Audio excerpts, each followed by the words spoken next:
All right, all right. We are back with another Beyond the Game PE with Randy Spring. So I don't want to waste any more time. Randy, tell us a little bit about yourself, please. Hello, everybody. Randy Spring, coming from I live in White Bear Lake, Minnesota. I teach first through fifth grade physical education at Liberty Ridge Elementary School. Woodbury, Minnesota is an eastern suburb of St. Paul, kind of connect geographically there. But yeah, this is my 10th year teaching. I would say fifth year grounded at Liberty Ridge Elementary School at the main building. And when I say main building, our school's so large that we have a building across the street that's all kindergarten and all preschool. And then the building I'm at, the main building, is first through fifth grade. And, just kind of put into context what I teach and how we teach. We teach almost 500 to 600 kids a day because we team teach 2 to 3 classes a day. And it's what we believe is right for our program. So that's kind of my short snippet there. Nice. And I can't even imagine what an entire building of preschool and kindergarten kids would be like. My brain hurts just thinking about it.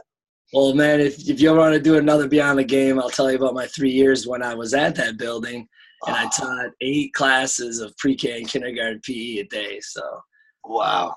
I wouldn't change it for the world. It made me the teacher I am, honestly. So, but yeah, that's kind of my background. Nice. Well, listen, we appreciate you having here and also appreciate Jorge for giving you a shout out and sending this my way. I think this would be cool. So always a big fan of Jorge. I love you guys and what you guys do, especially with the Boxer podcast. And thank you to getting me involved with Boxer just by shooting stuff on Twitter. I absolutely love Boxer, and I'm not even on it. I'm not proactive in regards to talking, and I just love the platform and being able to learn from other people. So thank you to both of you guys for doing all you're doing for us. Nice. Yeah. And listen, got to give credit to Jorge there. He does most of the work. I just happen to hop on for most of them on there. All right. So as we go along, here's the game. I'll play it a little bit. As it's going along, I'll mute this. Tell me a little bit about what's going on here. What are we looking at? All right, so I enjoy making cool, catchy names for my games. And if I can't find one, I work hard until I do. So I was proud of this one, Line Your Manners. So as you can see, the kids are taking advantage of all the different lines throughout the gym. We got white lines, black lines, red lines, blue lines, all over the place. And the initial thought with this activity, which I'm going to give credit to my new teaching partner, Mr. Chad Cronin, the whole first week we work on routine and more specifically teaching students how to notice each other, show each other they care about each other, and help each other succeed, right? And then on top of that, we talk about what it looks like and feels like and is to be a team player, which with team player, the T stands for trust, E stands for effort, A stands for attitude, M stands for manners. So I believe this was, day 4 of our start to the school year. So we were thinking about instant activities we could do to reinforce all those things. And today it was kind of focused on the manners piece.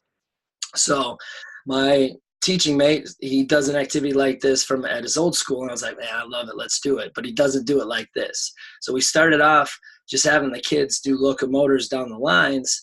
And then as it kind of grew, I was like, you know what? We're doing tag games. We're talking about manners. Why don't we, when they intersect each other, rather than like deciding who's going to pass on their own with manners, why don't we kind of force the issue? And, I'm sure everybody out there has seen that little hula hoop game lately, where they're jumping the hula hoops, meeting in the middle. And, some people have a lot of people waiting in line. Some people don't. Anyway, subconsciously, I think the thoughts on that game kind of came through with this one. So rather than having all these kids waiting, everybody's going at the same time because there's ridiculous amount of lines. So obviously you intersect with a student, and to figure out who's going to be the one to show manners and let the other person through, we designated rock, paper, scissors, and the winner actually has to let the non-winner through, just like you see here with one of our 4th grade students. So just kind of put in effect here. We have the students, I believe, skipping this round or galloping. They get confused every once in a while. But we follow a line, and just like this student right here, different paths, any path you want to, connecting to different standards. And if there's nobody intersecting with you, you keep going. This young lady, these two ladies, they intersect. The winner literally opens up, shows them through, shows kindness, shows manners, and shows putting other people first. So that's kind of the gist of the entire activity. And, you know, in background, I could have watched this for an entire 30 minutes, and I think they could have played it for 30 minutes. It was absolutely awesome to watch. All right, so many thoughts are hitting me right away. First, line your matters. Gotta love it. Gotta love the wittiness going on there. Second, love how you say winners and non-winners. That's just a little thing on me. I do that as well. And then I love how you have the winner is gracious, is showing grace, right? Go on by. I like the physical of it, like literally not only just go by me here, let me show you right there. So I think that's fantastic on there. Where did this fall in your unit? So you told me it's in the beginning of the year.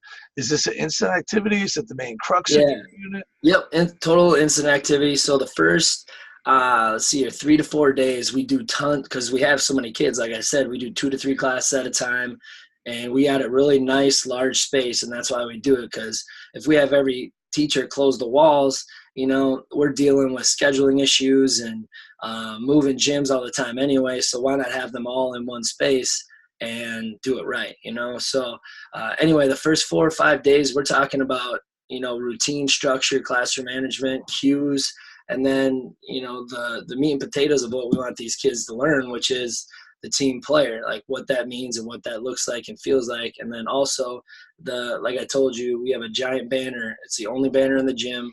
It says, I notice you, I care about you, I want you to succeed, love your PE teacher. So they know that's what they're getting from us. And the major goal we want from them is them doing it towards their classmates and showing it towards their peers. So for them to understand how important that is to us, we do these activities where we're talking about manners, talking about effort, talking about attitude or positive attitude, and talking about trust, right? So on top of that, the majority of the actual big time activities we do, because there's so many kids, is blending our verbal cues and our music cues with spatial awareness activities, tag activities, locomotor skill activities, where we're moving throughout the gym. We're either fleeing taggers, trying to tag, or we're just learning how to move in space freely, you know, depending on what grades you have. So this was an instant activity that the goal was to teach students how to watch out for each other while they're going on the lines, right? Because we want them to be able to move in space, especially with large classrooms, which a lot of people have all over the country, especially down south. But on top of that, we were able to talk as a staff and as a team, how can we blend this other stuff, the social interaction piece, the standard 4 and standard 5 piece. So that's kind of how this was created and the thought process behind it. Yeah, and the more I learn, the more I read, the more I talk to people, it's really standard 4 and 5 we should be hitting up. If we can teach that, if we can provide opportunities to really have our kids interact with each other, figure out socialization, figure out their feelings, communication, everything else is going to come along, and they're going to want to be in our class. And I think that's the biggest key, is we want our students to be in our class. Real quick, let me talk about this tech right here. What's going on? Who put this together in the background right there? Well, first of all, I'm just going to give a shout out to Kevin Tiller. He kind of posted this, I think it was a couple years back, in regards to the floor mat, the floor map. That's what our gym surface looks like. And you see the colored lines and, you know, the 3-point line and the basketball lines, etc. Yeah. So I dove into comic, what is it called again? Comic Life. Yeah, Comic Life. You know, and I spent some time in the summer and I built it, and it works really well. So, you know, 3 years ago, I could go on and on about the requests I put in and the time and effort I put in to get the screen and the projector, whatever. But essentially, you know, we made this floor map, and basically every single class period, we do an instant gym entry. So when our kids came in this day, before you saw line your manners here with the instructions, you saw the students, like you see in this picture with the silhouettes, walking lines. So they walk in, they read the screen. I'm not even saying a word. They're walking all over the place on the lines. So while they're doing that, us as teachers, we're watching them, and we're watching how they interact with each other when they run into each other.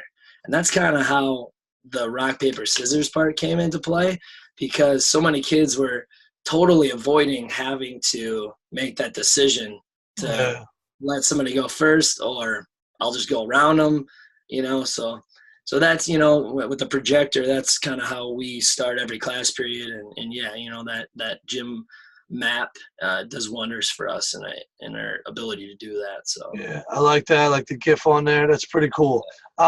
Let's revisit real quick about that sign that you have in the gym.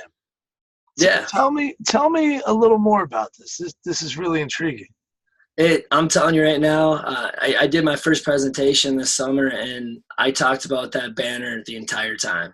And it drives our instruction, and I'm going to say my instruction because I'm on a brand new team. It drives it 100%. And I'm going to give my wife a lot of the credit. She's also a teacher. She teaches 7th grade math, and the biggest thing she does for her students that I see and I feel with the activity she does, and what I hear when she comes home, and then also how she teaches our 2 boys, she's all about kindness and teaching young people what it looks like and should sound like to be kind towards other human beings.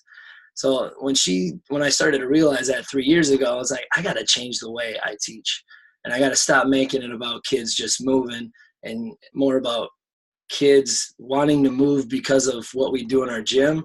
But then that's just kind of an added bonus to teaching them how to just be good human beings. So looking back, this was last year. I was like, this is going to be our foundation. Like sports teams, they got their little sayings, and they can always kind of connect to it. And I'm just going to connect to the sports world, to be honest with you. So I just decided, I made up those 3 lines. I didn't steal it from anybody because it's truth. Up on the banner, and it's a huge banner. It's the only thing that pops out besides the screen. It says, I notice you. I care about you. I want you to succeed. And it says, love your PE teacher. And I tell my kids I love them, my students, and my kids every single day.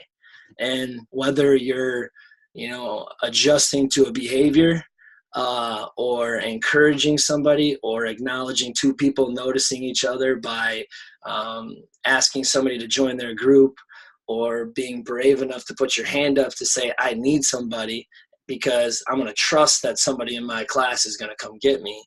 And it's changed the entire culture of our room when we teach. And, everything goes back to that sign, the learning, the social interaction, the energy, the engagement, it all goes back to that sign. And again, like, that's me reflecting over time. And, I'll just tell you a story how that came about, if you got time.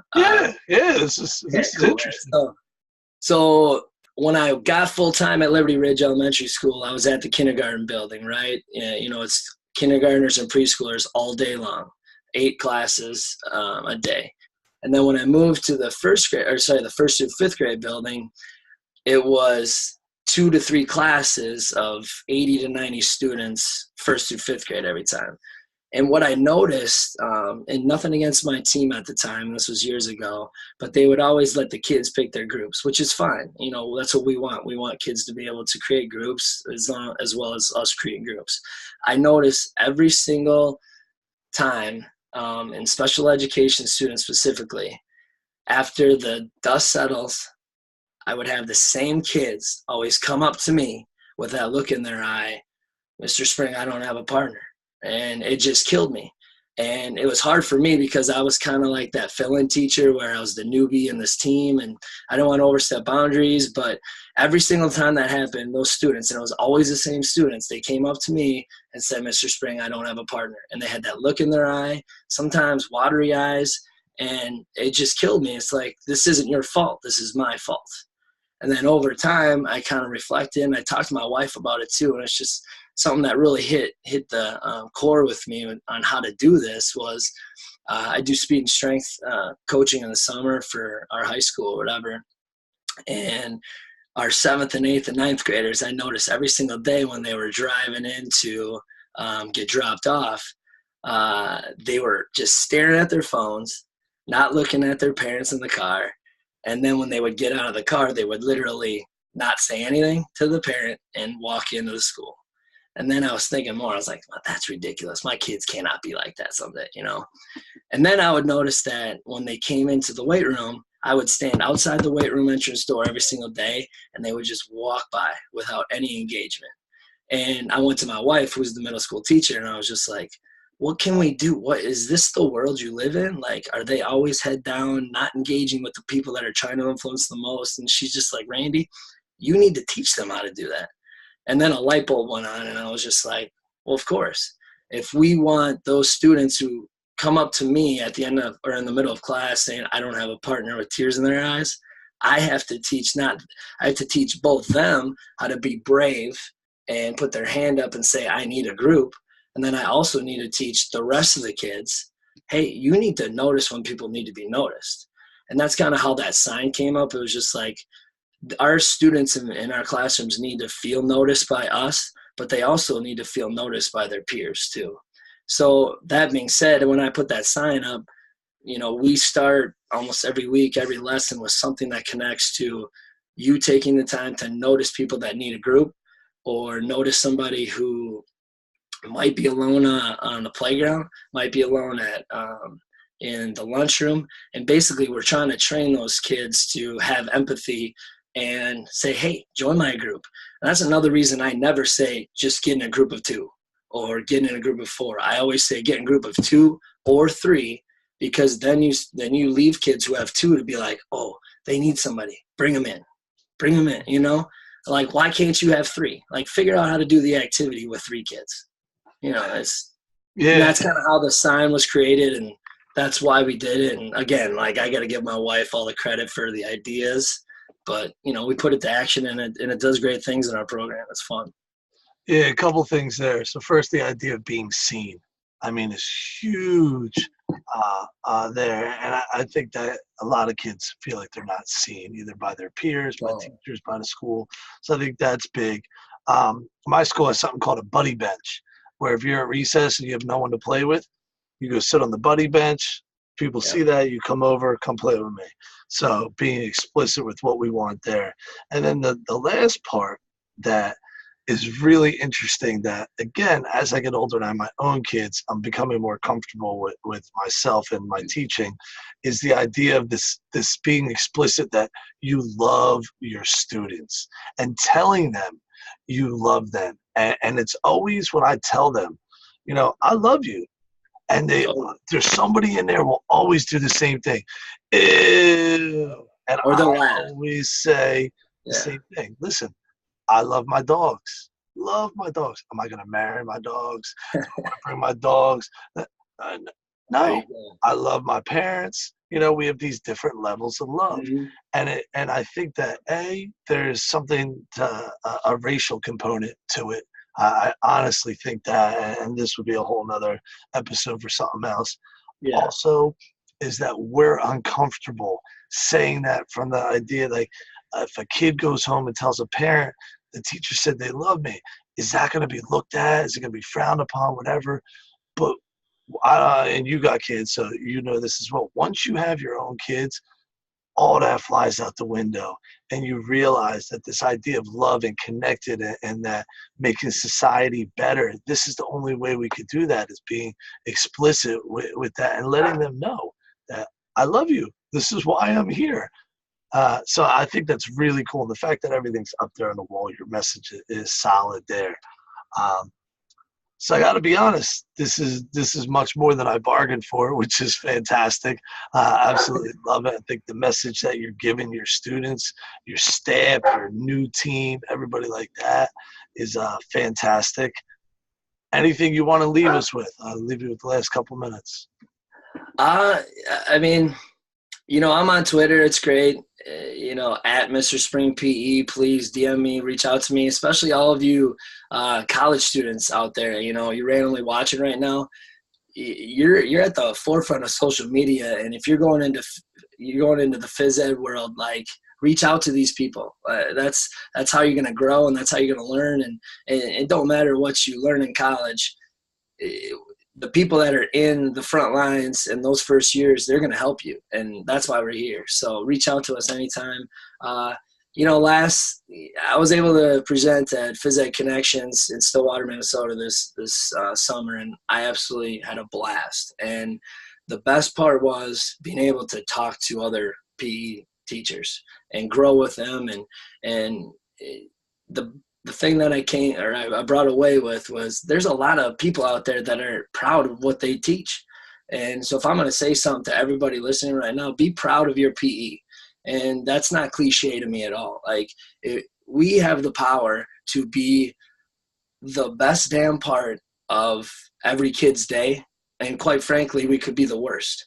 And if you listen to this whole thing and heard about my story about these kids that came up to me with tears in their eyes because they didn't have a partner again, we have to know that stuff. We have to see that stuff, and we have to be the power to change that. And we have that. And whether you see your kids 1 day, 2 days, 3 days, 4 days, like us, we get it 4 days. Take advantage of that. Kids, and if you ever taught elementary PE, they walk into your classroom in kindergarten, they are built to play. They are built to imagine. They are built to create, and they shouldn't lose that. And it's up to elementary teachers to fuel that. It's up to middle school teachers to keep that. And it's up to secondary physical education teachers to grow that and create trailblazers on their own. Because honestly, we're the few soldiers that can, armed forces or whatever you want to call it in the PE world, that has the power to change a student physically, mentally, and socially and emotionally. And if we do it the right way, we can equip these young people to do amazing things in this world and hopefully make other humans amazing as well. So just be proud of your PE, and let's continue to grow and do things like this. Justin, this platform is awesome. And, be beyond the game to me is be more than the game. Like, Absolutely. There's so many great games on Twitter and social media, but what are you doing with the game? Are you just plugging it in and playing? Or are you thinking about how I can actually use this in my curriculum and how my students can benefit from it? So, thanks, Justin. This Beyond the Game thing is awesome. And last, be proud of your PE and be more than the game. So thank you so much for having me, man. Well, listen, you said a lot here. I was really, really thankful. I'll be pushing this out, and I think you're absolutely right. Hit those last four, domain 5 on there, the GLOs, and be the best part of the kid's day. So really, really well said. I appreciate your work, Randy. Thank you very much. Thank you, man. Take care.